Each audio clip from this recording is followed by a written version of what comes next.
Assalamualaikum warahmatullahi wabarakatuh. Salam sejahtera untuk kita semua. Om Swastiastu, Namo Buddhaya. Salam kebajikan. Selamat siang Bapak Ibu para hadirin yang berbahagia. Selamat datang dalam acara awarding ceremony Top Corporate Finance Award 2022. Luar biasa tentunya, senang sekali saya Ceria Fasti bisa memandu acara pada hari ini. Dan izinkan saya untuk menyapa beberapa tamu kehormatan yang telah hadir. Selamat datang kepada Bapak Arief Munajat SEMM selaku CEO infoeconomy.id. Selamat datang kepada Bapak Tri Raharjo SEMM selaku CEO Trust & Co Indonesia. Selamat datang kepada Bapak Dr. Fitra Faisal Hastiadi SEMSEMA selaku Executive Director of Next Policy. Dan juga tentunya yang kami hormati para pemenang peraih penghargaan Top Corporate Finance Award 2022. Bapak Ibu para hadirin yang berbahagia, tidak lupa juga kami mengucapkan selamat bergabung untuk Bapak Ibu para peserta webinar nasional yang bertemakan Indonesia Economy Navigating the Danger Zone. Dan tentunya acara Top Corporate Finance Award 2022 ini digelar oleh infoeconomy.id bekerja sama dengan Trust & Co Indonesia. Dan kami informasikan kepada Bapak Ibu untuk para peserta webinar, kami mohon untuk bisa mengikuti webinar ini hingga akhir acara. Bapak Ibu sekalian, sebelum kita mulai, mari kita akan menyaksikan bersama video profil Info Ekonomi.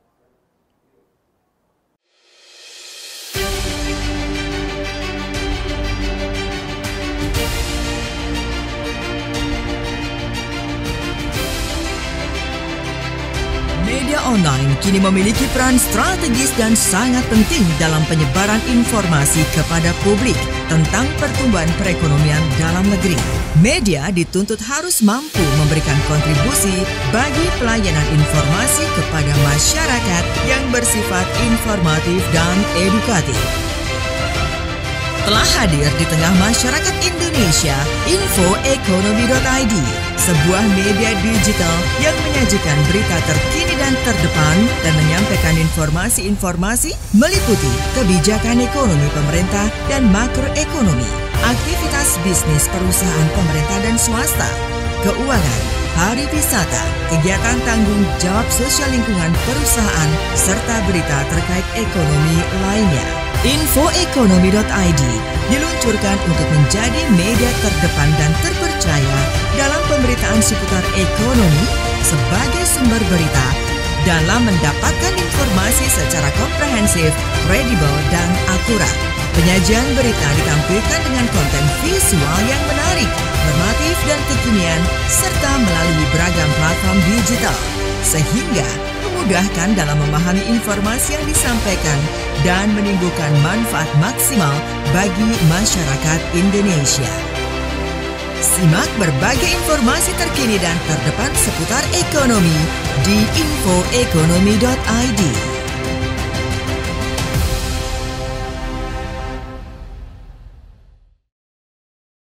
Baiklah Bapak Ibu sekalian, mari kita akan mendengarkan sambutan dari penyelenggara acara oleh Bapak Arief Munajat SEMM selaku CEO infoeconomy.id.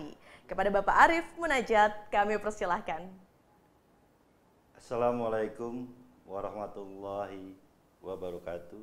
Salam sejahtera, Om Swastiastu, Namo Buddhaya, salam kebajikan. Alhamdulillah, puja dan puji syukur kami panjatkan kepada Tuhan Yang Maha Esa, karena atas berkah rahmat-Nya lah bahwa hari ini kita semua dapat berkumpul dalam keadaan sehat walafiat dalam acara awarding Top Corporate Finance Award 2022. Yang kami hormati Bapak Dr. Fitra Faisal Hastiadi, SE, MSE, MA, selaku Executive Director Next Policy. Yang kami hormati Bapak Tri Raharjo, SEMM, selaku CEO Trust & Co Indonesia, serta yang berbahagia para peraih Top Corporate Finance Award 2022. Dan tidak lupa saya sampaikan terima kasih kepada Bapak Ibu peserta webinar nasional yang sudah bergabung dalam acara ini. hadirin yang kami hormati, industri perbankan, asuransi, dan pembiayaan memiliki peran besar dalam menggerakkan perekonomian nasional. Apalagi di tengah proses pemulihan ekonomi nasional di saat kondisi pasca pandemi COVID-19 masih berlanjut. Tantangan dan utama saat ini adalah bagaimana menjaga corporate brand, image, dan juga kinerja keuangan perusahaan-perusahaan keuangan tersebut agar pergerakan usahanya tidak berakibat dengan banyaknya kredit macet atau non-performing loan. Tidak dapat dipungkiri, pasca pandemi COVID-19 mengakselerasi masyarakat menuju era peradaban digital akibat aktivitas masyarakat yang dulunya berlangsung secara offline dipaksa beralih menjadi digital. Sementara di sisi lain, perputaran roda usaha di sektor banking, insurance, dan pembiayaan juga dihadapkan dan diharapkan pada berbagai tantangan dan harapan yang mengharuskan untuk beradaptasi di era digital. Di sisi lain, kondisi saat ini dikutip dari YouTube infoekonomi.id dengan Dr. Fitrah bahwa saat ini akibat perang Ukraina versus Rusia terjadi tren inflasi di Amerika Serikat. Bank Sentral Amerika melakukan kebijakan tingkat suku bunga sebesar 75 basis point. Paralel dengan itu, di Amerika Serikat terjadi titik unemployment yang sangat rendah dari angka 3,5% sampai dengan 3,7%. Kenaikan tingkat suku bunga di Amerika Serikat diikuti oleh Bank Sentral Eropa yang akan diusahakan untuk menurunkan demand market. Dan hal ini berdampak capital outflow dari Indonesia ke luar negeri, mengakibatkan kurs AS lebih perkasa dibandingkan rupiah. Bapak, Ibu, hadirin yang berbahagia, kondisi saat ini, perekonomian memiliki kondisi yang lebih baik dan lebih siap dibandingkan krisis moneter di tahun 98. Dari sisi APBN, kita sudah lebih prudent dan lebih strategis, dan juga memiliki devisa yang melimpah. Bank Indonesia sampai dengan saat ini telah meningkatkan suku bunga sebesar 75 basis point yang tentunya berdampak pada meningkatnya cost of financing pada sektor keuangan. Hal ini untuk menurunkan dampak inflasi atau menurunkan tingkat inflasi. Meningkatkan tingkat suku bunga yang dilakukan oleh Bank Indonesia justru berdampak positif karena pertumbuhan Indonesia mencapai di atas 5%. Di sisi lain, dampak kenaikan suku bunga terjadi koreksi pertumbuhan di industri keuangan. Resiko terbesar perekonomian setelah adanya COVID adalah inflasi yang meninggi. Saat ini, Bank Indonesia dan juga pemerintah bekerja sama secara sinergi untuk menahan laju inflasi. Pemerintah memberikan insentif dengan memberikan subsidi untuk menahan laju inflasi. Hal ini bertujuan untuk meningkatkan pertumbuhan perekonomian secara makro agar perekonomian berjalan dan meningkatkan besaran kue agar keluar dari danger zone. Bapak, Ibu, hadirin yang berbahagia, keberhasilan pemerintah dan Bank Indonesia dalam menavigasi perekonomian melewati danger zone sampai dengan saat ini yang menginspirasi kami dari infoekonomi.id untuk memberikan penghargaan kepada perusahaan-perusahaan yang bergerak di industri keuangan yang telah berhasil mempertahankan performanya di tengah-tengah kondisi geopolitik ekonomi global dalam menjaga dan meningkatkan kinerja prestasinya yang membanggakan. Infoekonomi.id bekerjasama dengan Trust & Co Indonesia memberikan apresiasi kepada perusahaan-perusahaan yang berada di sektor keuangan dalam bentuk penghargaan Top Corporate Finance Award 2022. Kami berharap penghargaan Top Corporate Finance Award 2022 menjadi atribut dan pemicu penyemangat bagi perusahaan-perusahaan yang berhasil meraih untuk terus eksis dan semakin meningkatkan performanya. Untuk itu, saya mengucapkan selamat dan sukses kepada para perusahaan yang menerima penghargaan Top Corporate Finance Award 2022.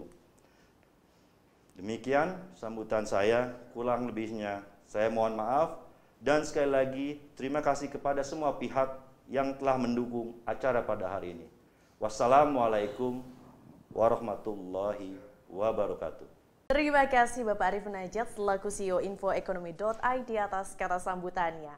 Bapak Ibu sekalian, untuk itu kita akan memasuki sesi webinar nasional yang akan disampaikan oleh Bapak Dr. Fitra Faisal Hastiadi SE MSE, MA Executive Director of Next Policy, yang akan menghadirkan tema Indonesian Economy Navigating the Danger Zone.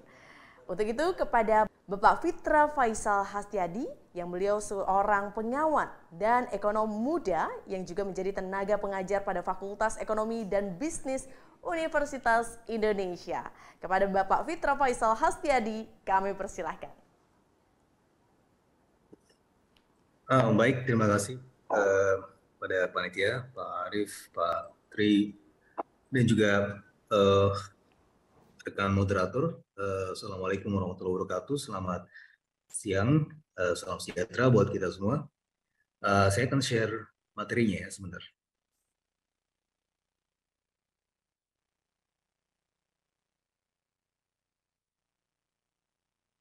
Ya, ini apa sudah kelihatan?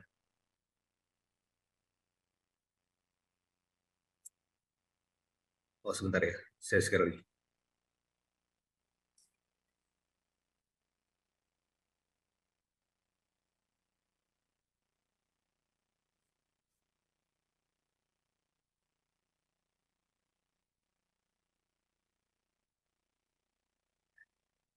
Atau panitia boleh bantu, atau saya nggak bisa share screen nih. Bisa saya jadikan co-host mungkin ya? Nah, ini udah kelihatan belum? Sudah ya? Oke, let me know kalau nggak kelihatan ya. Oke. Ya. Sudah tampil Pak, silahkan untuk dimulai webinarnya. Sudah ya? Sudah kelihatan ya? Sudah, silahkan Pak. Oke, ya baik, terima kasih. Oke, sekali lagi terima kasih atas undangannya dari teman-teman, Pak Arif Munajat dan kawan-kawan. Tema saya hari ini adalah how to navigate away from the danger zone. Nah, inspirasinya adalah kalau Bapak dan Ibu mungkin penyuka film Top Gun ya, di edisi tahun 1986 dan tahun 2022 maksudnya, itu kan sama-sama di sesi pembukaannya kita dengar satu lagu ya yang jadi hits di tahun 1980-an dan kemudian di rerun lagi di tahun 2022, yaitu The Danger Zone. Nah, ini menjadi topik ya yang menarik ya, dikala pada saat itu Maverick ya, tokoh utama dalam Top Gun baik yang di tahun 86 dan tahun 2022 diinstruksikan atau diminta untuk, terutama yang tahun 2022 kita melihat bahwa Maverick itu membimbing ya pilot-pilot elit yang top of the top gitu ya, untuk kemudian melewati atau melintasi bukit. Jadi kalau kita bicara danger zone, itu bukan hal yang harus ditakuti, tetapi harus dilewati, gitu ya, di-embrace, dan kemudian tujuannya adalah bagaimana kita bisa kemudian melewati bukit tersebut dengan aman. So navigating away from the danger zone bukan artinya kita berkelit dari potensi atau risiko krisis, tetapi kita embrace itu dan selalu berpikiran optimis bahwa kita masih bisa untuk keluar dari tantangan-tantangan. Nah, kalau kita lihat data-data ya, di mulai dari tahun 2021, ini data-datanya sudah lumayan positif. Ya. Kalau kita ingat, Bapak Ibu sekalian, di tahun 2020 perekonomian kita itu masuk wilayah negatif, ya. Bahkan sudah masuk kategori resesi. Resesi itu apa sih? Mungkin banyak dari kita yang agak kebingungan untuk memahami apa itu beda resesi, krisis, depresi, slower growth. Nah, ini masing-masing punya pengertian yang berbeda. Terutama kalau kita bicara mengenai resesi, resesi itu artinya adalah kalau 2 kuartal berturut-turut kita tumbuh negatif, itu artinya resesi. Ya. Tidak semua orang paham dengan istilah ini, terutama orang awam. Jangankan orang awam, saya waktu itu diwawancara oleh wartawan saja, yang wartawan bidang ekonomi, itu saja salah paham mengenai istilah resesi. Pertanyaannya adalah, apakah kita tahun 2023 akan memasuki wilayah resesi? Gitu kan? Nah, ya resesi itu adalah sekali lagi 2 kuartal berturut-turut tumbuh negatif. Apakah kita pernah mengalaminya? Ya, yang paling dekat tahun 2020 seperti yang saya sampaikan. Nah, di kuartal kedua tahun 2020 kita tumbuh minus 5,3%. Di kuartal ketiganya masih di tahun 2020 kita tumbuh minus 3,49%. Artinya negatif.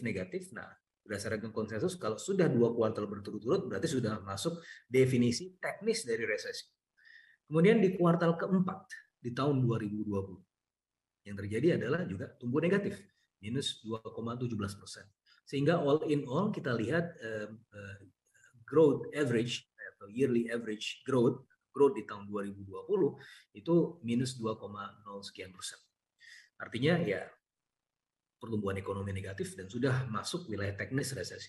Dan itu berlanjut ternyata di tahun 2021 di kuartal 1 minus 0,7%. Meskipun tidak sebesar dari tahun 2020 tentunya.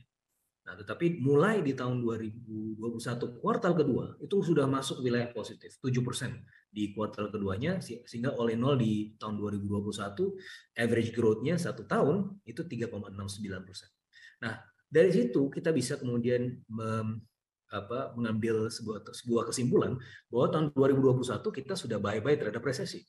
Gitu. Nah, jadi bids farewell. Nah, salah satu perks atau atribut lain yang justru kita alami selama pandemi adalah mulai munculnya behavior switch dari yang sebelumnya sangat berorientasi pada bangunan fisik, brick and mortar, tapi mulai tahun 2021 kita sudah mulai melihat bahwa behavior orang-orang sudah mulai piawai menggunakan platform digital. Nah, ini yang merupakan salah satu perks ya, atau salah satu keuntungan atau hikmah di kala pandemi.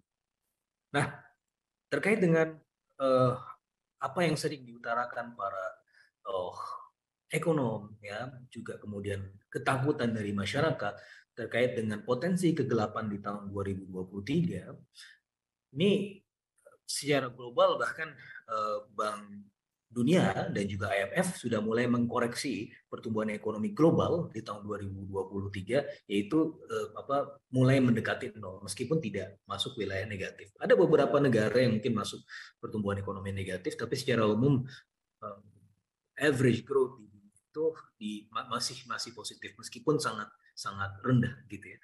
Nah, apa yang kemudian mendasari semacam pelambatan global tersebut?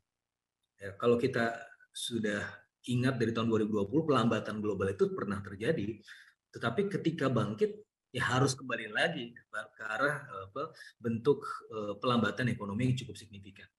Nah, sebenarnya di tahun 2020 saya sudah sempat menyampaikan pada saat itu ke Menteri Perdagangan, pada saat itu di bulan April atau Mei kalau tidak salah, saya agak lupa, tetapi jelas saya waktu itu masih sebagai tenaga ahli dari Menteri Perdagangan sekaligus juru bicara, dan saya sampaikan kepada Menteri Perdagangan pada saat itu, saya buka pintunya, kemudian saya masuk ke ruangannya dan saya jelaskan beberapa hal yang menjadi kekhawatiran saya untuk di periode-periode setelah pandemi justru.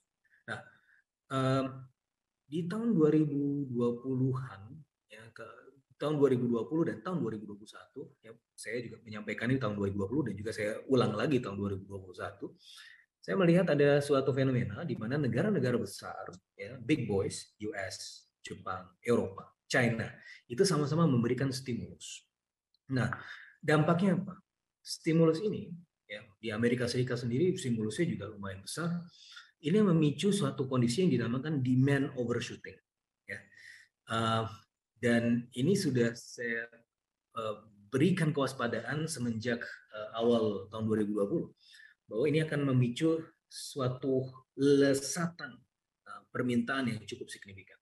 Nah, permasalahan adalah selama pandemi justru supply side itu terbatas. Ya. Banyak aktivitas-aktivitas produksi yang terhambat, masa tanam tertunda, pabrik-pabrik tutup dan seterusnya. Sehingga apa? Kapasitas produksi atau kalau kita bicara supply side itu tidak mampu secara cepat mengejar kenaikan dari sisi demand.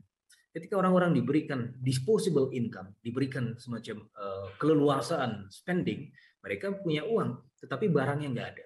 Nah, ketika ini menjadi semacam perilaku global, ini kemudian memicu semacam disproporsionalitas antara supply dan demand. Dan ini yang kemudian saya sampaikan kepada Menteri Perdagangan pada saat itu. Pak Menteri, hati-hati bahwa nanti kita akan menghadapi peristiwa naiknya harga komoditas internasional. Ini harus kita waspadai. Dan ternyata memang betul, harga komoditas global itu memang meningkat secara umum. Nah, meskipun ada sebagian menjadi berkah, ada sebagian lagi yang mungkin menekan perekonomian kita. Nah, ini nanti saya akan ceritakan di akhir-akhir. Nah, sebenarnya kalau kita balik lagi ya, pertanyaan besarnya adalah apa sih yang kemudian menjadi sumber shock atau gejolak perekonomian kita selama 2 atau 3 tahun terakhir? Kalau kita ambil dari tahun 2020 misalnya, ada 2. Secara serius kita melihat 2 hal ini. Ya. Kontributor pertama adalah dari COVID, yang kedua adalah dari inflasi. Melalui serangkaian hasil dari variance decomposition, ini menjelaskan bahwa COVID ini kontribusinya sekitar 17%, sementara inflasi itu 14-15%. Yang 17% ini artinya dia paling tinggi dibandingkan dengan sumber gejolak yang lain. Sehingga ketika menangani pandemi, ketika pemerintah berhasil menangani pandemi, maka ya ekonomi bisa kembali lagi ke arah jalur normalnya, gitu kan. Nah, permasalahannya adalah ketika pandemi ini selesai, gitu ya, atau mendekati endemi, probabilitas endemi ini kan cukup besar di tahun ini ya, sehingga sumber permasalahan atau gejolak dari sisi COVID itu mulai melunak, tetapi ada permasalahan lain. Permasalahan lain adalah yang justru muncul dari sisi inflasi. Inflasi ini kemudian harus kita jinakkan karena ini menjadi salah satu kontributor terbesar buat gejolak perekonomian kita. Yang harus diwaspadai adalah, kalau saya bidangnya international trade, maka kalau saya lihat dari sisi perdagangan internasional, maka yang harus diwaspadai adalah jangan sampai kita terlalu agresif melakukan ekspor input produksi, gitu ya. Salah satu keberkahan selama pandemi adalah kita memang mendapatkan berkah surplus perdagangan ya secara cukup signifikan. Bahkan di bulan lalu itu adalah bulan yang ke-29 secara berturut-turut di mana kita mengalami surplus perdagangan. Tetapi jika kita melihat apa yang menyebabkan surplus, yang paling dominan tentunya masih komoditas, ya itu adalah satu berkah juga buat kita karena kondisi kita adalah oversupply dari input produksi.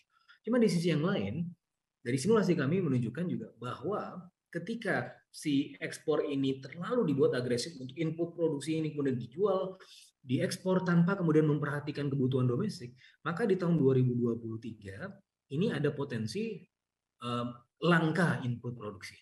Nah, ketika langka, maka kita harus mengimpor lebih banyak lagi. Ketika mengimpor, maka terpapar harga internasional yang memang sedang tinggi. Nah, ketika itu maka akan mempengaruhi juga lewat jalur inflasi, sehingga ketika kita mengekspor justru membuat perekonomian kita menjadi lebih negatif, ya terkontraksi 0,6 sampai 0,8%. Nah, ini harus kita waspadai. Jadi harus dijaga. Jangan sampai ketika industri kita lagi butuh, ini kan lagi naik nih, ekspansi industri ya. Tapi harus ditahan supaya si input produksinya ini tetap ada, tetap available. Nah, ini yang kemudian membedakan kita antara Indonesia dengan negara-negara lain. Negara-negara lain seperti misalnya Inggris yang sedang bergejolak ya, bahkan Liz Truss 48-49 hari ya menjadi Perdana Menteri karena tidak tahan atau dinilai salah kemudian kebijakan. Nah, ini salah satu yang kemudian menjadi sumber permasalahan adalah inflasi yang sangat tinggi. Nah, itu karena apa? Karena mayoritas itu diimpor gitu kan. Sering juga kita mendengar dari Inggris ada yang kemudian harus menahan makan paginya karena ya untuk berhemat gitu kan. Ini suatu hal yang alhamdulillahnya di Indonesia tidak kita alami. Salah satunya karena berkah oversupply itu. Tapi jangan sampai kemudian yang oversupply ini kemudian menjadi masalah di kemudian hari kalau misalnya kita ekspor secara agresif. Makanya kebijakan DMO dari CPO, kebijakan kemudian pembatasan pajak ekspor dan seterusnya itu saya rasa masih terus atau layak dilanjutkan. Nah, bagaimana overall sentiment dalam ekonomi? Dari AI-based sentiment analysis yang kami kelola, ini basis mesin kami di Melbourne, tapi kita menangkap sentiment analysis di sosial media yang khususnya yang berbahasa Indonesia. Nah, ini kita menangkap bahwa sentiment analysis untuk yang negatif itu kecenderungannya adalah turun dan masih kemudian kalah dominan dibanding dengan netral yang positif ditambah.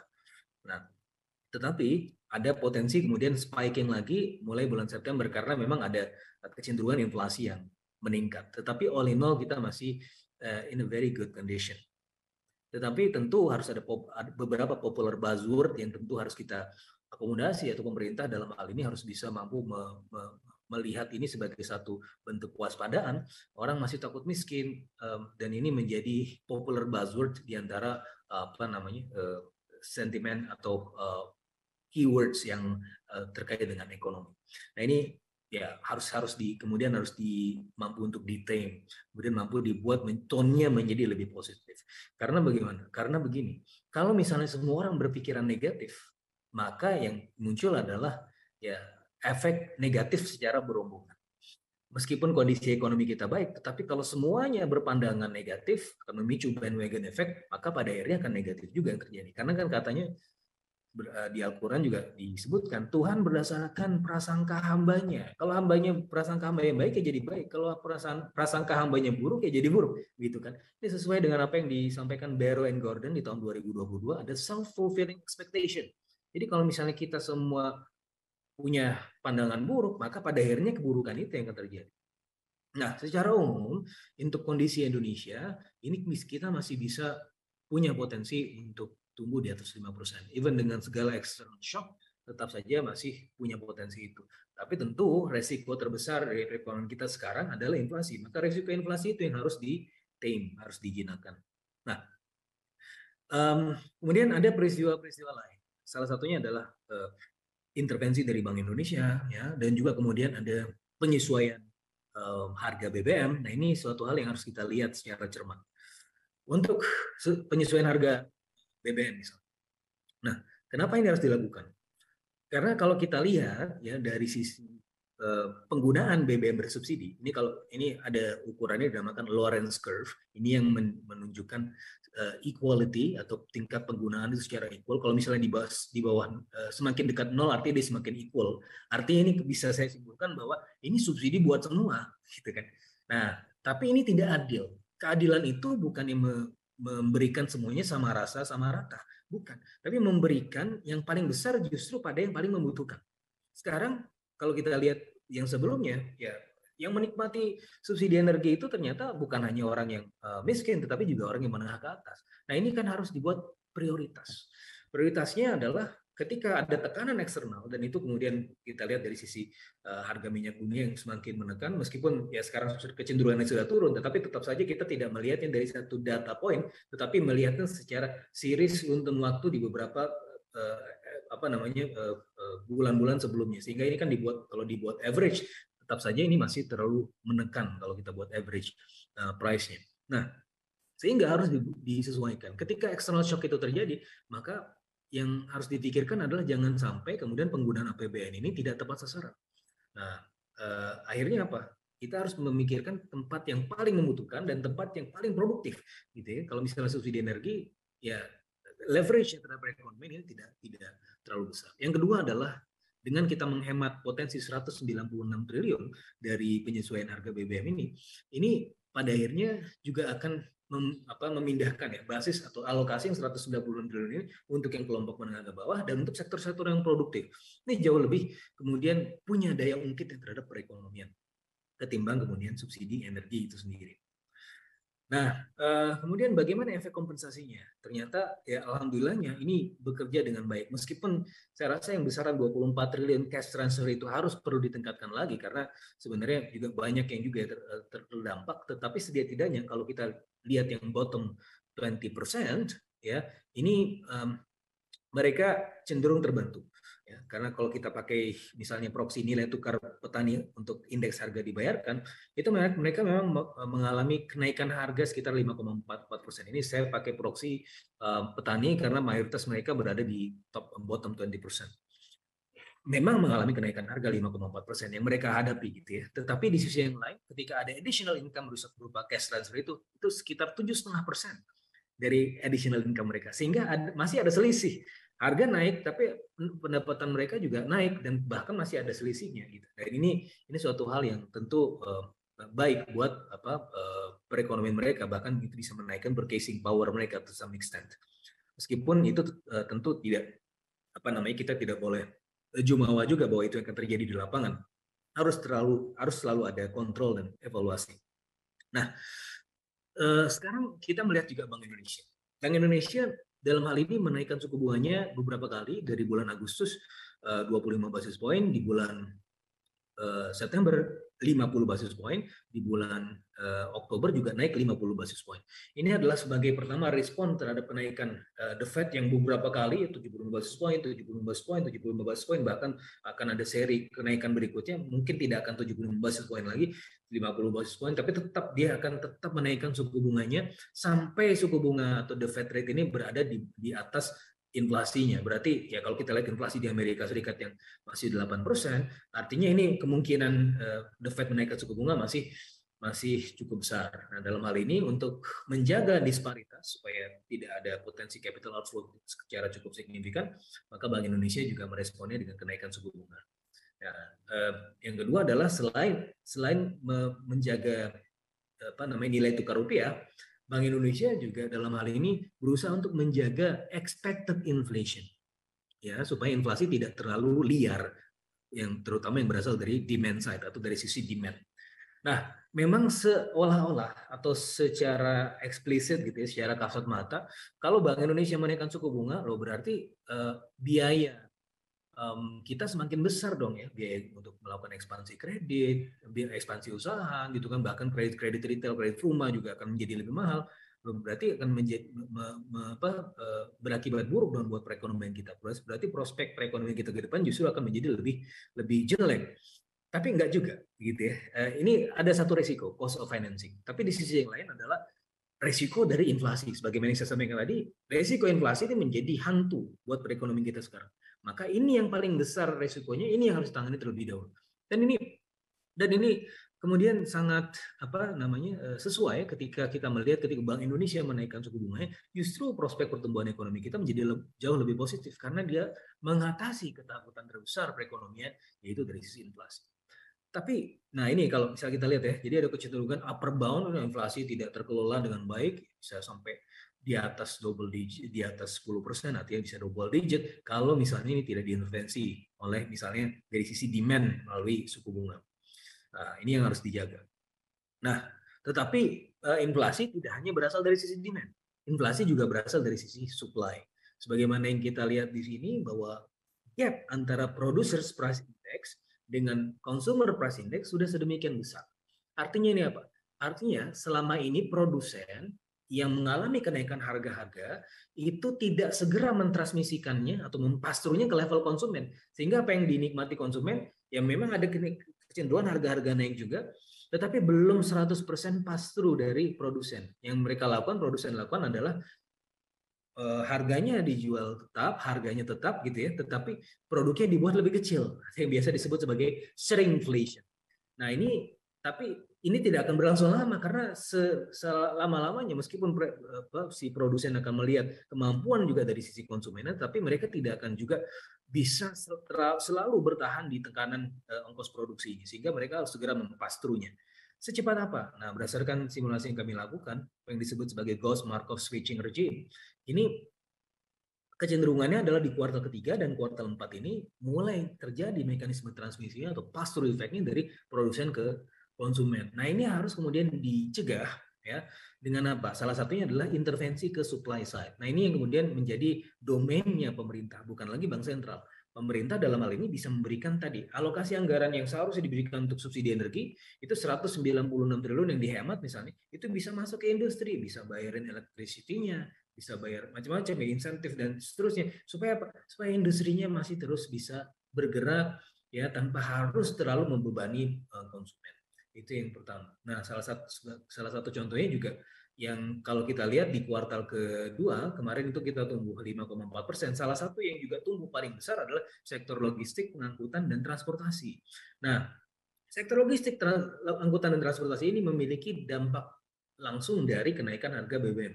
Bagaimana cara untuk mencegah ini supaya tidak terlalu membebani ke level konsumen? Salah satunya adalah ya udah transportasi umumnya ini diberikan subsidi saja.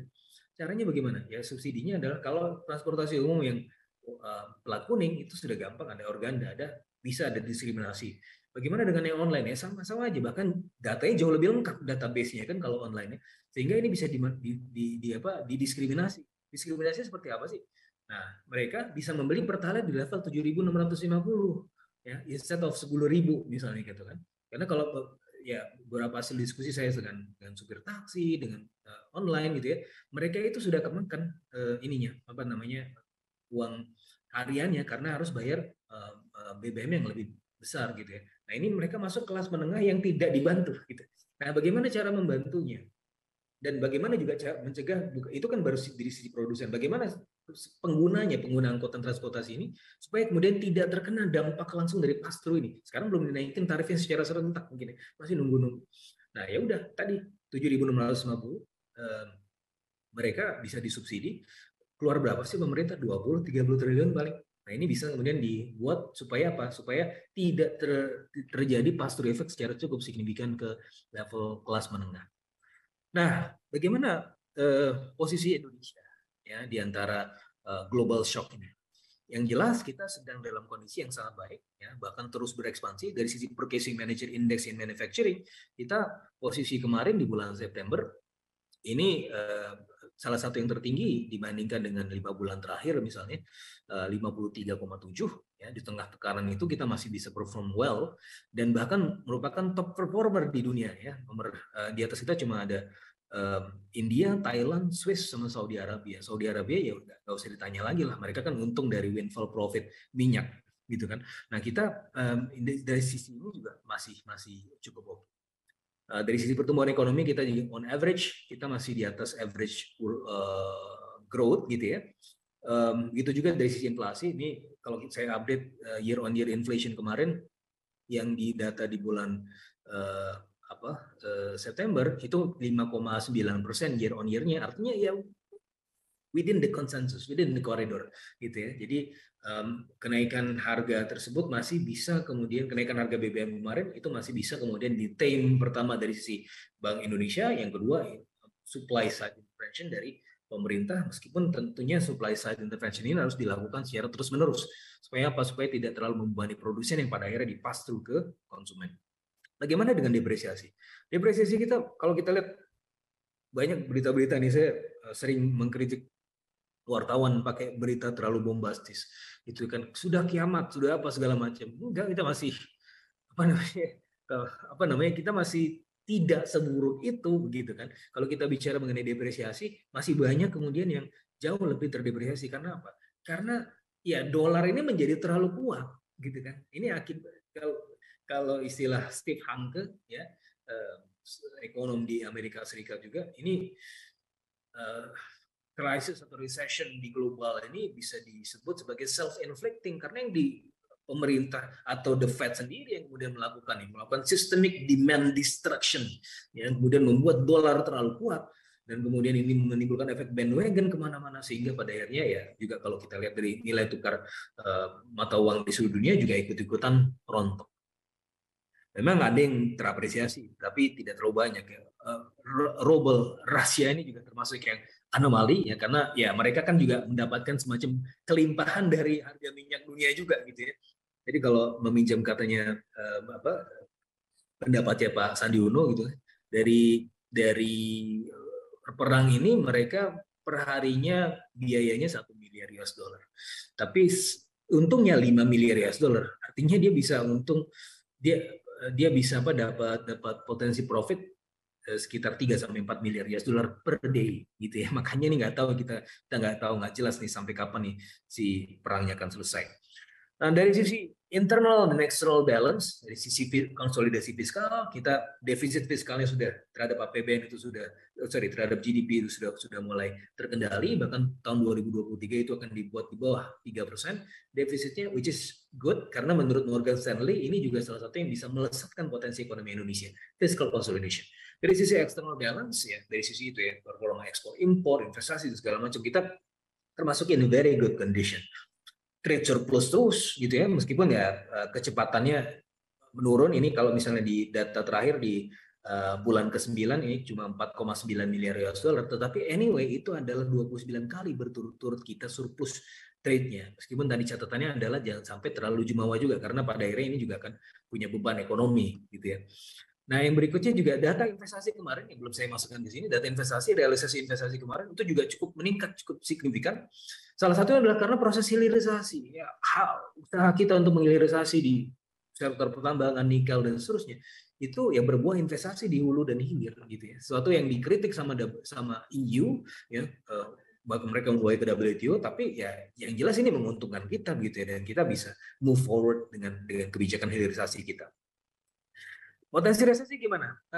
Masih ada, tapi still gitu ya. Kalau di Indonesia, ini kan ekonom-ekonom sering dikirim ini ya, semacam pertanyaan forecast ke depan bagaimana oleh Bloomberg gitu ya. Saya juga sering dikirimin. Nah, ini adalah yang dikirimi oleh si Bloomberg ke beberapa ekonom ya di seluruh dunia. Nah, untuk wilayah Asia Pasifik ini Singapura kemudian dikeluarkan karena respon rate-nya kurang, tapi secara umum kalau kita bandingkan misalnya Indonesia di sini probabilitas terjadi resesi cuma 3% ya, dibandingkan dengan Sri Lanka yang 85% yang memang sudah terjadi gitu ya. Terus dibandingkan dengan negara-negara lain di ASEAN yang sebenarnya on average paling rendah ASEAN-nya dalam probabilitas resesi, tapi ya Malaysia 13%, Vietnam 10%, Thailand 10%, Filipina 8%, artinya mereka saja masih di atas kita gitu. Meskipun ya jangan terlalu jangan terlalu jumawa juga, karena kalau misalnya ada api di rumah tetangga ya, kita juga harus berhati-hati jangan sampai api itu juga terpercik juga ke tempat kita. Nah, jadi harus selalu berjaga-jaga, optimis tapi harus berjaga-jaga. Bagaimana efek Rusia dan Ukraina? Ada, tapi tidak terlalu besar karena ketergantungan kita terhadap Rusia dan Ukraina tidak sebesar negara-negara lain. Dan kalau kita lihat juga ekspor atau negara asal impor kita atau negara tujuan ekspor kita juga cukup terdiversifikasi. Bagaimana dengan krisis Sri Lanka? Yang jelas saya masih katakan jauh dari situ, karena ini masalah economic mismanagement. Dan dari sisi kita pengelolaannya masih cukup prudent. Nah, untuk ke depan, untuk merecover, yaitu sektor-sektor yang memang memiliki kaitannya dengan ICT dan juga health mungkin ya. Nah, ini salah satu keunggulan dari sektor ICT adalah dia bisa mengengage sektor-sektor yang lain. Dia jadi pertumbuhannya inklusif, tidak eksklusif di sektor tertentu, tapi ICT ini bisa mengajak sektor-sektor lain yang juga bisa kemudian bertumbuh kembang. Nah, ini salah satu keunggulannya dari sektor ICT. Nah, memang kita masih tertinggal dari sisi Global Participation Rankings. Ini dari buku saya, Globalization, Productivity, and Production Network in ASEAN. Kita tertinggal dari situ. Tetapi di sisi yang lain, pada saat peristiwa resesi atau krisis, kalaupun terjadi resiko krisis atau resesi tahun depan di dunia, itu efek penjalarannya itu tidak secepat dengan yang lain. Kenapa? Karena kita kurang terkoneksi dengan global atau global value chain. Tetapi di sisi yang lain, ini ya saya sih lebih suka bahwa kita terhubung. Kenapa? Karena ketika yang lain tumbuh, ketika kita tidak terhubung ya kita tidak ikut tumbuh sebagaimana tumbuhnya mereka.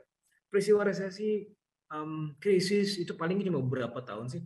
Ya, padahal peristiwa tumbuh itu panjang sekali. Nah, yang ingin kita lakukan adalah bagaimana untuk mengejar target kita untuk escaping from middle income trap.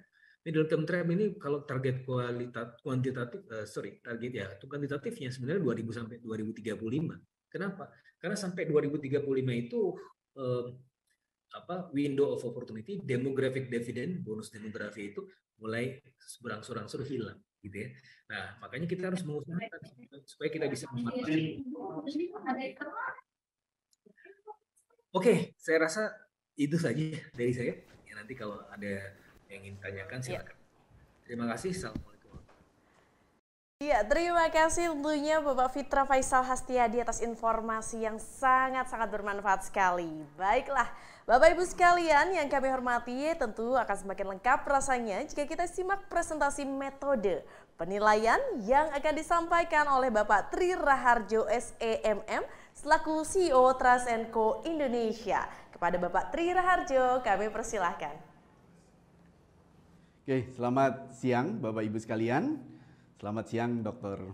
Fitra, Pak Arief Munajat, dan juga seluruh tamu undangan yang hadir di kegiatan Top Corporate Finance Award pada siang hari ini. Nah, pada siang hari ini saya akan paparkan mengenai metode penilaian dari Top Corporate Finance Award di tahun 2022. Bapak Ibu sekalian, penghargaan Top Corporate Finance Award merupakan sebuah apresiasi dan pengakuan bergengsi yang diberikan kepada perusahaan-perusahaan di sektor banking, insurance, dan juga financing yang telah berhasil membangun corporate brand dan juga memiliki kinerja keuangan yang baik. Nah, adapun tujuan dari kegiatan dari Top Corporate Finance Award, yang pertama kita berharap bahwa kegiatan Top Corporate Finance Award menjadi bukti keberhasilan atas kinerja perusahaan Bapak Ibu dalam membangun corporate brand dan kinerja keuangan di sepanjang 1 tahun terakhir. Yang kedua, kami berharap penghargaan Top Corporate Finance Award juga dapat memicu kepercayaan para shareholder dan juga stakeholder dari perusahaan Bapak Ibu masing-masing. Dan ketiga, kami berharap penghargaan Top Corporate Finance Award dapat memberikan iklim persaingan yang positif, khususnya bagi perusahaan-perusahaan di sektor perbankan, asuransi, dan juga sektor keuangan di Indonesia. Nah, adapun metode penilaian yang kami melakukan riset dari bulan Juni hingga Agustus tahun 2022 berdasarkan 3 parameter penilaian. Yang pertama adalah Digital Corporate Brand Awareness Aspect, yang kedua adalah Digital Corporate Image Aspect, dan ketiga adalah Revenue dan Net Profit Aspect. Nah, kami melakukan selama 3 bulan melakukan proses riset terhadap 3 parameter yang sudah kami tentukan. Nah, adapun parameter-parameter tersebut, yang pertama adalah Digital Corporate Brand Awareness Aspect. Kami mengukur ulasan terkait perusahaan Bapak Ibu atau corporate brand Bapak Ibu di ranah digital atau di ranah internet untuk mengukur banyaknya pengguna internet yang mengulas perusahaan Bapak Ibu melalui mesin pencari periode 1 tahun terakhir. Yang kedua adalah Digital Corporate Image Aspect. Kami melakukan pengukuran terhadap banyaknya pemberitaan di media digital terhadap perusahaan Bapak Ibu sekalian di 3 sektor yang tadi saya sebutkan, terhadap 5 halaman mesin pencari pertama. Jadi kami melihat apakah memiliki sentimen positif, negatif, atau seperti apa. Jadi kami melakukan pengukuran itu. Yang ketiga adalah revenue dan net profit aspek dengan bobot 50 poin. Parameter ini berdasarkan laporan keuangan yang sudah terpublikasi secara resmi gitu ya. Dan menilai 2 aspek penilaian. Yang pertama adalah dari sisi pendapatan perusahaan di tahun 2021 dan yang kedua adalah laba bersih perusahaan di tahun 2021. Berdasarkan 3 aspek penilaian inilah kami mengukur para peraih penghargaan Top Corporate Finance Award di tahun 2022 ini. Nah, adapun tahapan proses riset yang kami lakukan, Bapak Ibu sekalian, yang pertama tentunya kami melakukan perumusan proses dan parameter penilaian. Yang kedua, kami mengumpulkan data-data perusahaan banking, insurance, dan juga financing. Yang ketiga, kami mengumpulkan data berdasarkan 3 aspek penilaian yang kami sudah tentukan, baik data Digital Corporate Brand Awareness dan juga data Digital Corporate Image dan juga laporan keuangan yang berhasil kami kumpulkan. Dari data tersebut kami melakukan analisa dari laporan keuangan perusahaan banking, insurance, dan finance gitu ya. Lalu kami melakukan input data dan scoring berdasarkan parameter penilaian yang sudah kami tetapkan gitu ya. Jadi ada 3 parameter yang sudah kami tentukan. Dan setelah itu kami melakukan pengumuman pemenang dan melakukan e-award ceremony bersama infoeconomy.id, Trust & Co Indonesia pada hari ini menyelenggarakan penghargaan Top Corporate Finance Award di tahun 2022 ini. Nah, adapun kriteria pemenang Bapak Ibu sekalian, jadi kami memang sangat ketat untuk menentukan siapa saja peraih penghargaan Top Corporate Finance Award di tahun ini. Yang pertama adalah perusahaan peraih penghargaan memiliki pendapatan dan laba perusahaan sebagai berikut gitu ya. Jadi memang kami menentukan dua kriteria. Untuk perusahaan perbankan harus memiliki pendapatan di angka 200 miliar atau lebih, serta perusahaan berada posisi laba di angka 50 miliar atau lebih. Yang kedua, untuk perusahaan asuransi dan pembiayaan harus memiliki pendapatan perusahaan di angka 100 miliar atau lebih dan berada pada posisi laba di angka lebih dari 20 miliar atau lebih. Nah, yang kedua adalah perusahaan meraih angka final score minimal 70 poin serta masuk ke dalam peringkat teratas berdasarkan peringkat yang telah kami tetapkan. Untuk kategori perbankan masuk ke dalam top 50 corporate gitu ya. Untuk kategori asuransi masuk ke top 50 corporate dan juga untuk kategori pembiayaan masuk ke top 25 corporate di sektor pembiayaan. Nah, demikian yang saya dapat sampaikan pada Bapak Ibu sekalian. Sekali lagi saya ucapkan selamat kepada para seluruh peraih penghargaan Top Corporate Finance Award di tahun ini. Saya berharap penghargaan ini dapat menumbuhkan motivasi buat Bapak Ibu brand peraih penghargaan Top Corporate Finance Award dan juga dapat menumbuhkan kepercayaan dari masyarakat terhadap perusahaan Bapak Ibu sekalian. Sekali lagi saya ucapkan selamat, salam sehat, salam sukses untuk kita semua. Terima kasih Bapak Tri Raharjo atas pemaparan yang mengenai metode penilaiannya. Nah, ini yang paling ditunggu-tunggu Bapak Ibu sekalian yang berbahagia.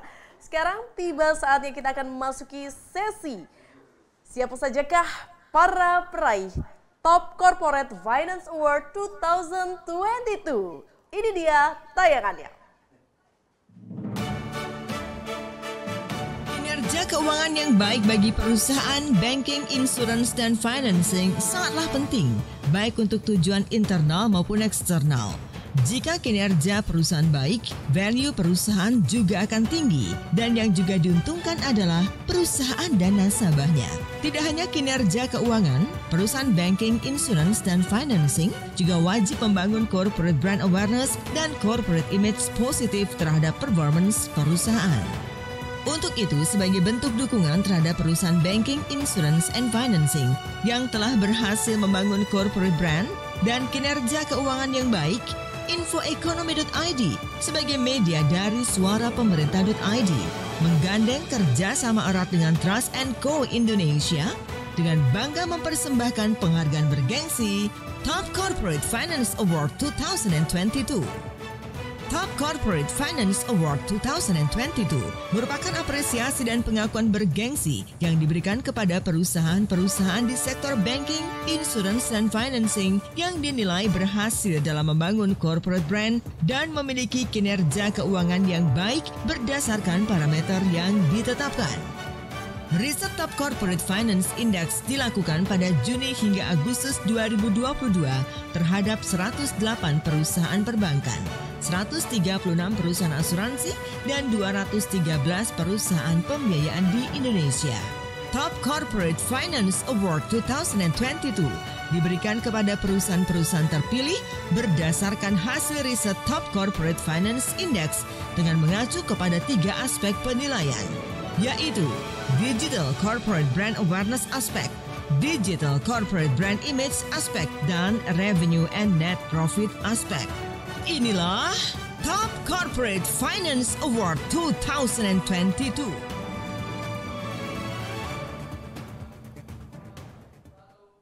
Ya, dan inilah peraih Top Corporate Finance Award 2022. Sejak didirikan pada 11 April 1961 hingga kini, Bank DKI telah tumbuh seiring dengan visinya menjadi bank pilihan untuk Jakarta yang maju dan sejahtera. Untuk itu, dalam mengantisipasi perubahan kondisi perekonomian dan menghadapi kompetisi serta perkembangan industri perbankan yang sangat pesat, Bank DKI terus memperkuat strategic positioning-nya.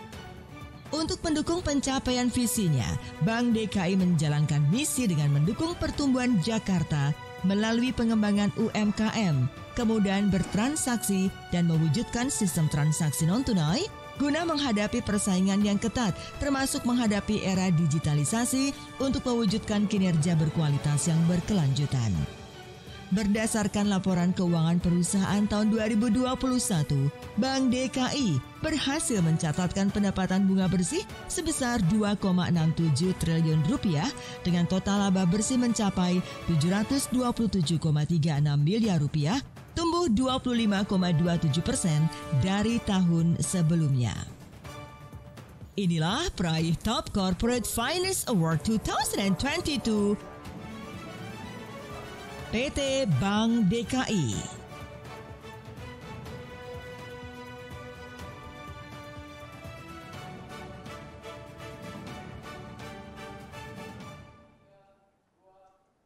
Kami ucapkan selamat kepada PT Bank DKI, peraih penghargaan Top Corporate Finance Award 2022 kategori bank. Dan kami persilahkan kepada Bapak Romi Wijayanto selaku Direktur Keuangan dan Strategi PT Bank DKI untuk memberikan sambutannya.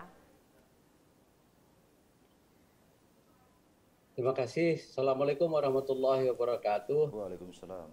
Selamat sore, salam sejahtera untuk kita semuanya. Yang kami hormati seluruh hadirin yang hadir pada acara Top Corporate Finance Award ini. Tentunya kami atas nama Bank DKI, saya Romi Wijayanto sebagai Direktur Keuangan dan Strategi mengucapkan terima kasih kepada infoekonomi.id dan Trust Co Indonesia, juga para Dewan Juri Top Corporate Finance Award yang telah memberikan penghargaan Bank DKI sebagai Top Corporate Finance Award tahun 2022 dengan kategori Special Achievement Core Banking kategori. Kami bersyukur penghargaan ini adalah salah satu parameter keberhasilan kami dalam membangun corporate brand dan kinerja keuangan yang berkesinambungan. Dan tentunya ini adalah salah satu pencapaian program transformasi yang telah kami canangkan dan kami implementasikan di tahun 2021.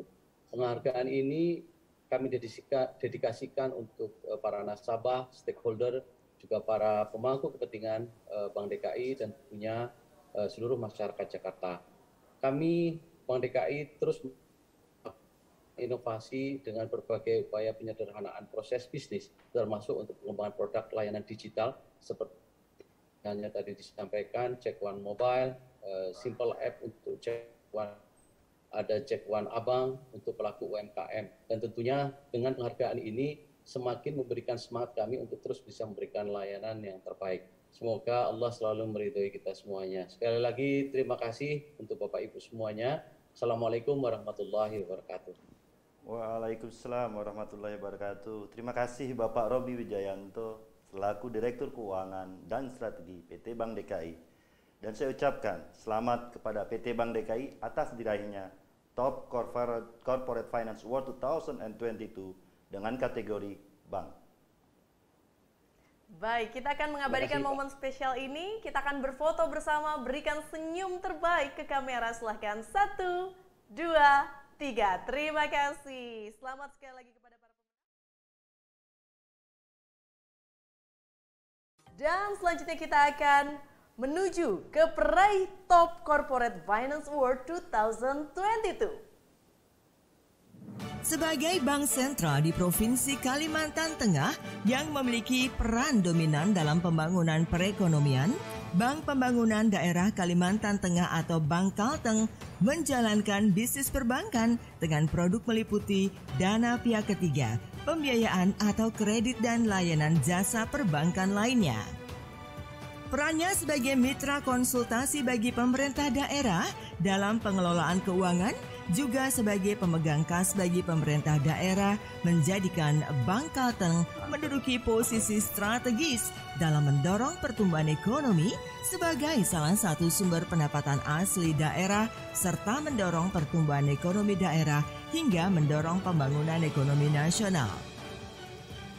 Berdasarkan laporan keuangan perusahaan tahun 2021, Bank Kalteng berhasil mencatatkan pendapatan perusahaan sebesar 1,04 triliun rupiah dengan total laba bersih tahun berjalan mencapai 240,48 miliar rupiah, tumbuh 0,44% dari tahun sebelumnya. Inilah peraih Top Corporate Finance Award 2022 PT Bank Pembangunan Daerah Kalimantan Tengah, Bank Kalteng.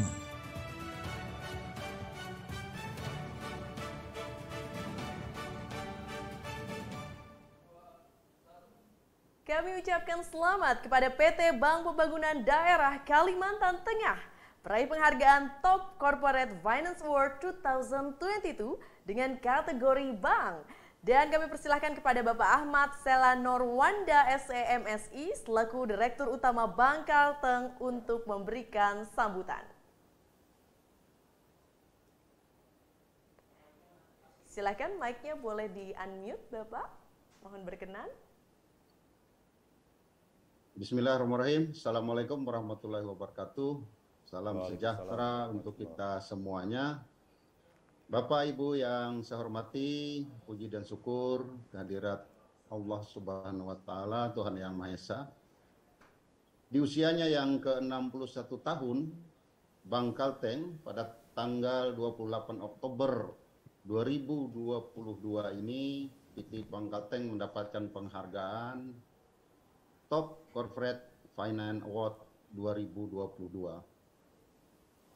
Corporate Finance Award ini tentu merupakan satu hal yang penting bagi kami, khususnya Bank Kalteng, yang menunjukkan adanya kinerja keuangan yang baik, yang tentu tidak lepas dari kerja keras seluruh insan Bank Kalteng dalam memberikan kontribusi yang maksimal dalam membangun, membesarkan Bank Kalteng sehingga dapat menjadi kebanggaan secara khusus bagi masyarakat Kalimantan Tengah.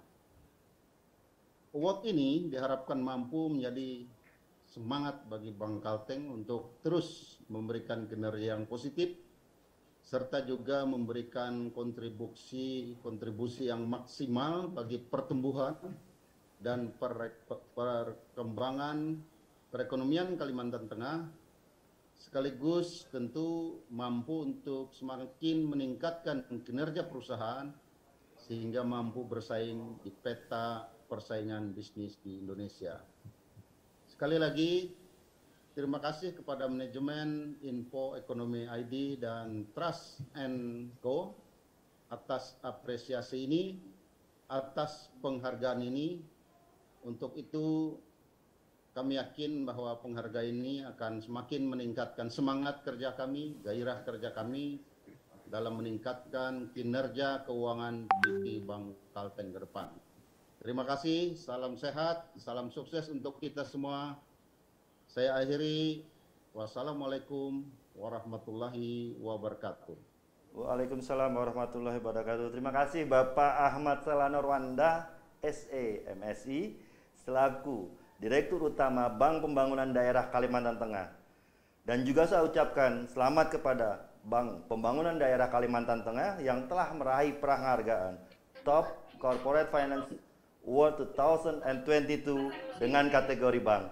Semoga Bank Kalteng dapat terus semakin berkembang untuk mendorong pertumbuhan ekonomi daerah hingga berdampak pada pertumbuhan ekonomi nasional. Selamat dan terima kasih saya ucapkan Bapak Ahmad Selanorwanda. Baik, kita akan abadikan momen spesial ini. Silahkan berikan pose terbaik, pose kemenangan. 1, 2, 3. Terima kasih, selamat sekali lagi. Bapak Ibu sekalian, untuk selanjutnya kita akan menuju ke peraih Top Corporate Finance Award. Selanjutnya adalah Dalam menghadapi kompetisitas yang semakin tinggi, PT Mandiri Tunas Finance yang sejak kehadirannya pada 6 Februari 2009 mendapat dukungan kuat dan aliansi strategis PT Bank Mandiri Persero Tbk dan PT Tunas Ridean Tbk semakin meningkatkan performanya untuk menjadi perusahaan pembiayaan kendaraan bermotor yang terbaik bagi konsumen. Salah satunya dengan dukungan 102 jaringan cabang yang tersebar di Pulau Sumatera, Jawa, Kalimantan, Sulawesi, Bali, Nusa Tenggara Barat, dan Papua.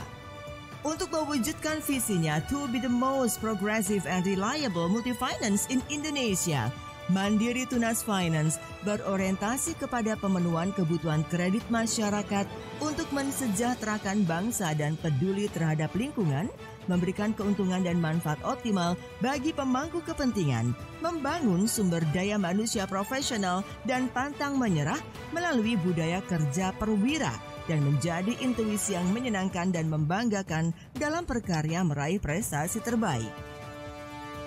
Berdasarkan laporan keuangan perusahaan tahun 2021, Mandiri Tunas Finance berhasil mencatatkan pendapatan perusahaan sebesar 3,18 triliun rupiah, tumbuh 26,33% dari tahun lalu, dengan total laba tahun berjalan mencapai 245,88 miliar rupiah. Inilah peraih Top Corporate Finance Award 2022 PT Mandiri Tunas Finance.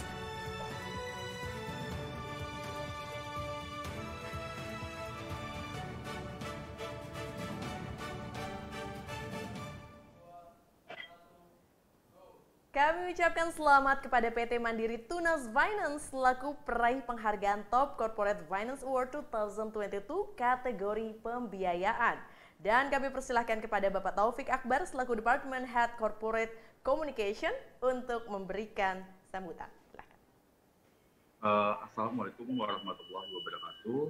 Saya ucapkan terima kasih kepada Info Ekonomi dan juga Transmenko atas penghargaan yang diberikan kepada PT Mandiri Tunas Finance. Saya mewakili PT Mandiri Tunas Finance mengucapkan terima kasih atas penghargaan yang diberikan.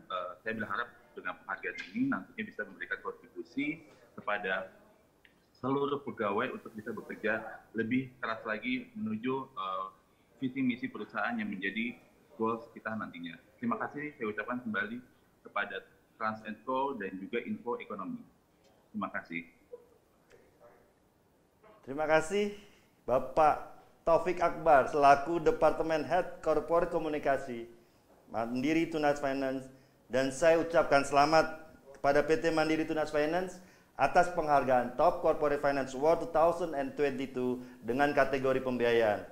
Semoga Mandiri Tunas Finance semakin kokoh dan dapat mewujudkan visinya, yaitu to be the most progressive and reliable multi-finance in Indonesia. Sekali lagi saya ucapkan terima kasih dan dukungannya. Iya, kita akan abadikan momen spesial ini. Silahkan berikan senyum kemenangan. 1, 2, 3. Terima kasih. Selamat sekali lagi. Bapak Ibu. Ya, kita akan berlanjut untuk melihat siapakah peraih Top Corporate Finance Award 2022. Sebagai perusahaan yang menyediakan produk asuransi umum yang komprehensif untuk memenuhi kebutuhan asuransi dunia usaha dan individu atau perorangan, PT Great Eastern General Insurance Indonesia berkomitmen untuk menyediakan produk dan layanan asuransi yang inovatif dalam memenuhi kebutuhan pelanggan yang beragam dengan menawarkan berbagai hal, mulai dari perlindungan dasar hingga solusi asuransi yang kompleks untuk marine, rekayasa dan konstruksi, properti, kendaraan bermotor dan asuransi tanggung jawab hukum, serta kebutuhan-kebutuhan asuransi umum lainnya. Untuk itu, perusahaan yang dimiliki sepenuhnya oleh Great Eastern Holdings dan memulai operasionalnya di Indonesia sejak tahun 1994 ini diperkuat jaringan kantor cabang, pemasaran dan penjualan yang tersebar di seluruh Indonesia dalam mendukung produk melalui bank assurance, agen, broker, dan bisnis langsung. Berdasarkan laporan keuangan perusahaan tahun 2021, Great Eastern General Insurance Indonesia berhasil mencatatkan pendapatan premi bruto sebesar 377,52 miliar rupiah dengan total laba komprehensif perusahaan mencapai 34,25 miliar rupiah. Inilah peraih Top Corporate Finance Award 2022 PT Great Eastern General Insurance Indonesia.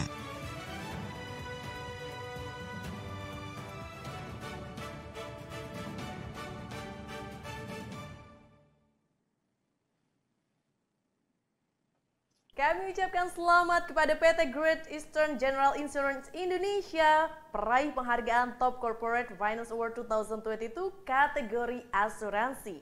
Kami persilahkan kepada Ibu Linggawati Toks selaku Marketing Director PT Great Eastern General Insurance Indonesia untuk memberikan sambutannya. Selamat sore Bapak Ibu sekalian.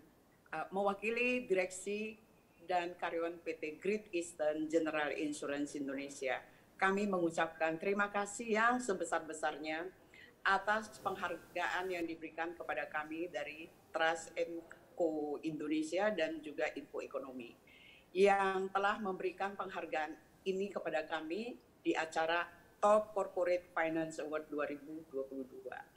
Dan juga terima kasih tak lupa kami ucapkan kepada seluruh bisnis partner kami, para agen, broker, dan banka, juga affinity partner, dan seluruh pelanggan yang telah setia mendampingi kami sehingga kepercayaan yang diberikan membuat kami mendapat penghargaan ini. Tak lupa juga terima kasih sebesar-besarnya kepada para karyawan yang sudah memberikan kontribusi terbaiknya selama ini. Penghargaan ini akan menjadi satu kebanggaan kami dan juga menjadi motivasi kami untuk kedepannya agar bisa memberikan lebih baik lagi kepada seluruh pelanggan maupun business partner. Tak lupa terakhir kami ucapkan selamat kepada para pemenang. Mari sama-sama kita majukan industri ini menjadi lebih baik dan sehat. Terima kasih. Salam. Terima kasih Ibu Linggawati Top selaku Marketing Director PT Great Eastern General Insurance Indonesia. Dan saya ucapkan selamat kepada PT Great Eastern General Insurance Indonesia yang telah meraih penghargaan Top Corporate Finance Award 2022 dengan kategori asuransi. Semoga penghargaan ini menjadi motivasi bagi Great Eastern General Insurance untuk tetap menyediakan produk dan layanan asuransi yang inovatif di seluruh Indonesia. Saya ucapkan terima kasih atas partisipasi dan dukungan dari Ibu. Ya, kita akan abadikan momen spesial ini. Silahkan untuk memberikan pose yang berbahagia, pose kemenangan. 1, 2, 3. Terima kasih. Selamat sekali lagi.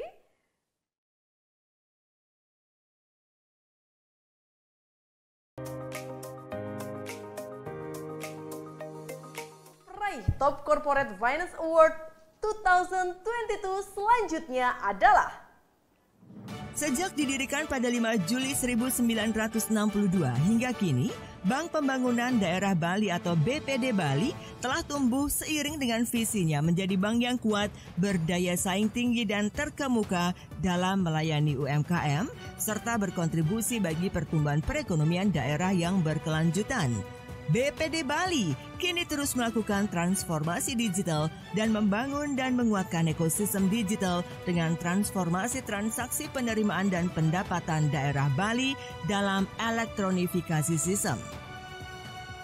Sejalan dengan misinya dalam memberikan solusi produk, layanan dan atau jasa keuangan yang inovatif melalui pengembangan ekosistem digital dan memberdayakan sektor UMKM, dalam rangka menggerakkan pembangunan daerah, perusahaan juga membidik segmentasi generasi Z dan milenial melalui digitalisasi kanal dengan menerapkan seluruh produk digital dan elektronik, antara lain mobile banking, internet banking, serta produk digital lainnya.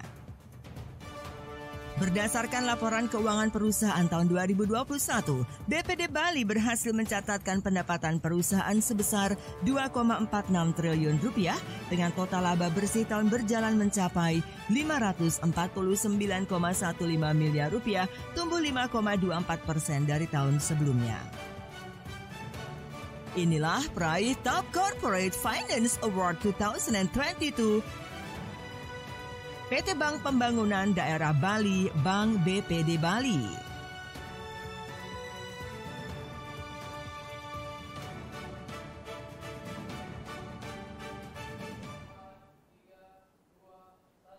Kami ucapkan selamat kepada Bank Pembangunan Daerah Bali, peraih penghargaan Top Corporate Finance Award 2022 kategori bank. Dan kami persilahkan kepada Ibu Ninyo Mansri Utari Tresna SE, selaku Wakil Kepala Divisi Umum dan Kesekretariatan Bank Pembangunan Daerah Bali untuk memberikan sambutan. Silakan mohon di-unmute, Ibu.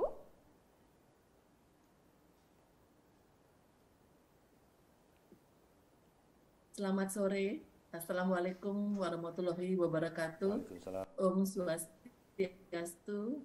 salam sejahtera untuk kita semua. Namo Buddhaya, salam kebajikan. Rahayu. Mewakili segenap jajaran PT Bank Pembangunan Daerah Bali, kami mengucapkan terima kasih yang sebesar-besarnya kepada Info Ekonomi beserta Trans & Co Indonesia atas penghargaan yang diberikan kepada PT Bank Pembangunan Daerah Bali dalam Top Corporate Finance Award 2022.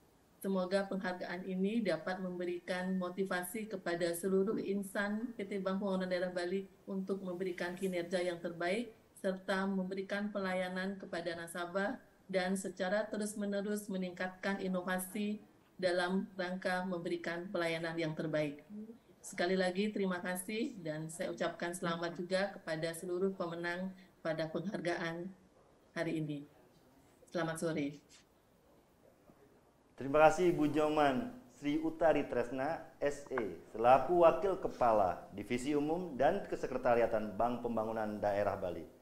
Dan saya ucapkan selamat kepada Bank Pembangunan Daerah Bali atas diraihnya Top Corporate Finance Award 2022 dengan kategori bank. Semoga BPD Bali semakin menjadi bank yang kuat, berdaya saing tinggi, dan terkemuka, serta terus berkontribusi bagi pertumbuhan perekonomian daerah secara berkelanjutan.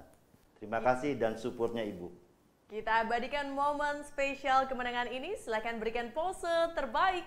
1, 2, 3. Terima kasih. Selamat sekali lagi.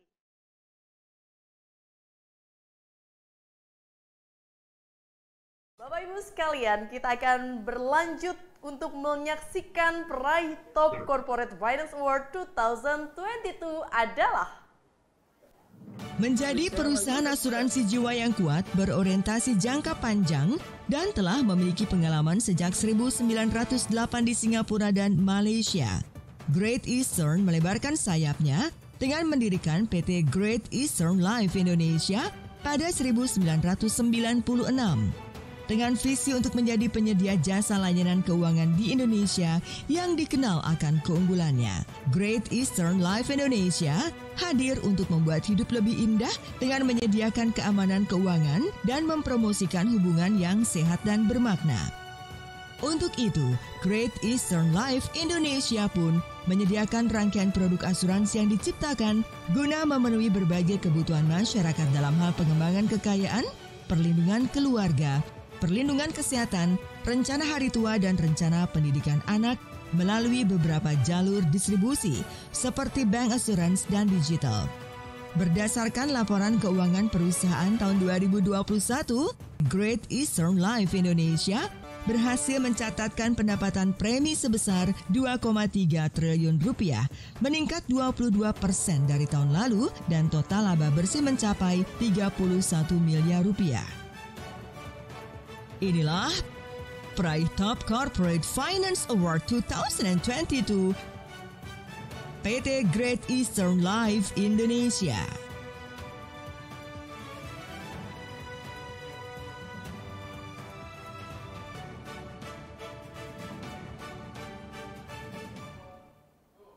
Kami ucapkan selamat kepada PT Great Eastern Life Indonesia, peraih penghargaan Top Corporate Finance Award 2022 kategori asuransi. Kami persilahkan kepada Bapak Fauzi Arfan selaku Direktur Keuangan PT Great Eastern Life Indonesia untuk memberikan sambutan. Baik, terima kasih. Assalamualaikum warahmatullahi wabarakatuh. Selamat datang, salam sejahtera untuk kita semua. Perkenalkan, saya mewakili segenap manajemen dari Great Eastern Life Indonesia mengucapkan terima kasih kepada Trans & Co dan Info Ekonomi ID atas penghargaan Top Corporate Finance Award 2022 yang diberikan kepada kami, Great Eastern Life Indonesia. Tentunya penghargaan Top Corporate Finance Award yang kami terima hari ini menjadi bukti nyata kontribusi kami dalam dunia asuransi bertepatan dengan momentum Bulan Inklusi Keuangan hari ini, bulan ini. Pada kesempatan ini saya juga ingin mengucapkan terima kasih atas kerjasamanya yang luar biasa dari seluruh stakeholder Great Eastern Life Indonesia